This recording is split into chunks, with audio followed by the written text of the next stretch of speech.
आज आम्ही गेलो होतो चतुर्शृंगी देवीच्या दर्शनाला, कारण आज आहे नवरात्रीचा पहिला दिवस आणि आजचा रंग आहे पांढरा. सगळी रोजच्या प्रमाणे पूजा केली, त्याच्यानंतर घट बसवण्याची तयारी केली. छान असं घट बसवला, देवीची आरती केली आणि दुपारी अचानक प्लॅन झालं की चला आपण देवीला जाऊयात. म्हणून मनूला तयार करत होतो, पण तिला तयार व्हायचंच नव्हतं. म्हणजे अगोदर आम्हाला एवढा त्रास द्यायचा असतो आणि त्याच्यानंतर एवढी एक्साइटमेंट असते बाहेर जाण्याची की विचारूच नका. त्याच्यानंतर मी, मनू हे आणि नाना सगळे मिळून चाललो होतो चतुर्शृंगी देवीच्या दर्शनाला.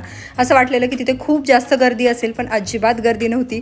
2-3 सबस्क्रायबरसुद्धा भेटले आणि त्यांना भेटून खरंच खूप छान वाटलं नेहमीप्रमाणे. आणि खूप आरामात मस्त असं दर्शन झालं. एवढा पाऊस होता, चिकचिक होती, तरीसुद्धा मनूला फक्त पायऱ्यावरती असं पळायचं होतं. मस्त असं शांततेत दर्शन झालं आणि त्याच्यानंतर दर्शन घेऊन यायला निघालो. तर मनूचं आई आई दिसते ना तुम्हाला, ते कशासाठी, तर फक्त आम्हाला प्रसाद खायचा होता देवीचा. त्याच्यानंतर आम्ही थोडीफार शॉपिंग केली तिथे. मनूसाठी काही गोष्टी घेतल्या, माझ्यासाठी काही गोष्टी घेतल्या आणि हे सगळं करून मग घरी आलो. घरी आल्याच्यानंतर आई तू पण माझ्यासारखा गॉगल लाव ना, म्हणून असं फ्लॉन्ट करणं चालू होतं. सो असाच आमच्या दिवसाचा शेवट झाला. चला भेटू नेक्स्ट व्लॉगमध्ये. बाय.